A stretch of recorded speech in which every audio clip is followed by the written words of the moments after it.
이번에는 KBS 충주 스튜디오 연결해서 북부권 소식 살펴보겠습니다. 박은지 아나운서 전해주시죠. 네, 충주입니다. 충북 11개 시군 가운데 처음으로 음성군에서 생활임금 도입이 추진됐습니다. 최저임금보다 좀 더 많은 생활임금으로 근로자의 생활안정과 삶의 질을 보장하자는 취지인데요. 재정 부담과 임금 역차별을 이유로 군의회에서 관련 조례안이 부결되자 갈등이 커지고 있습니다. 송국회 기자의 보도입니다. 본회의 직전 회의장 안에서 의원들과 지역 노동계 관계자들 사이에서 승강이가 벌어집니다. 반대하시는 게 맞습니까? 저희가 1년을 넘게 기다려왔다고요. 이후 음성군 의원들과의 면담에서도 거센 항의가 계속됐습니다. 생활임금 조례안이 최근 군의회 임시회에서 일부 의원들의 반대로 부결된 데 따른 것입니다. 청구인 측과도 이 찬반 토론에 대해서 충분히 쟁점에 대해서 공유하고 같이 의견을 합치시키는 절차가 있어야 했는데 그런 요청 전혀 없었습니다.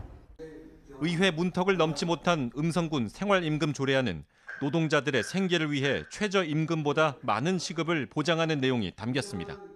전국 최초로 주민 2,300여 명이 청구안에 서명한 주민 조례안으로 관심을 끌기도 했습니다.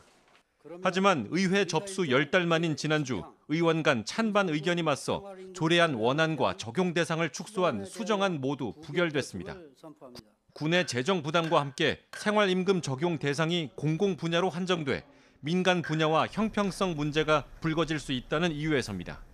자영업을 하신다든지 소상공인이라든지 아니면 소규모 기업을 운영하시는 분이라든지 이런 분들은 배려하지 못하는 그런 조례가 되기 때문에 갈등이 커지자 음성군 의회는 조례안이 부결된 데 대해 의원 간 충분한 협의가 이루어지지 못했다면서 올해 안에 재발의를 검토하겠다며 진화에 나섰습니다.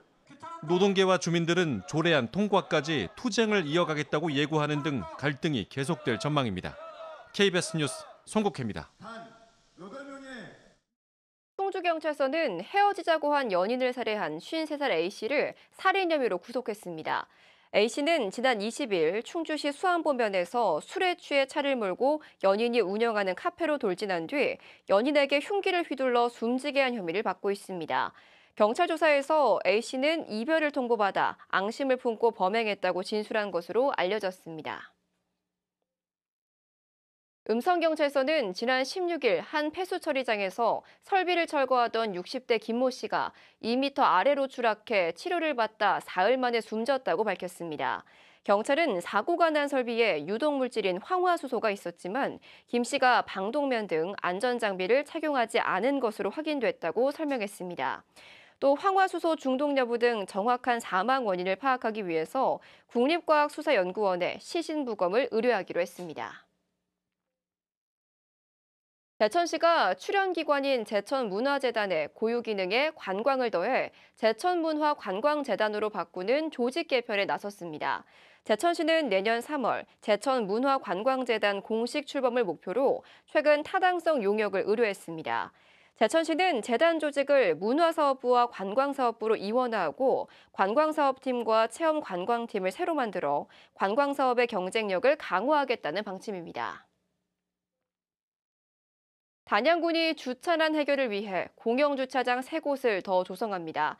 단양군은 내년 6월까지 군청사 부지에 연면적 2,700여 제곱미터로 차량 110여 대를 댈 수 있는 별곡 공영주차장을 조성합니다. 또 관광객이 많이 찾는 단양 구경시장 일대에 140여 대를 주차할 수 있는 수변로 공영주차장 2곳을 내년에 차례로 준공할 계획입니다. 지금까지 충주에서 전해드렸습니다.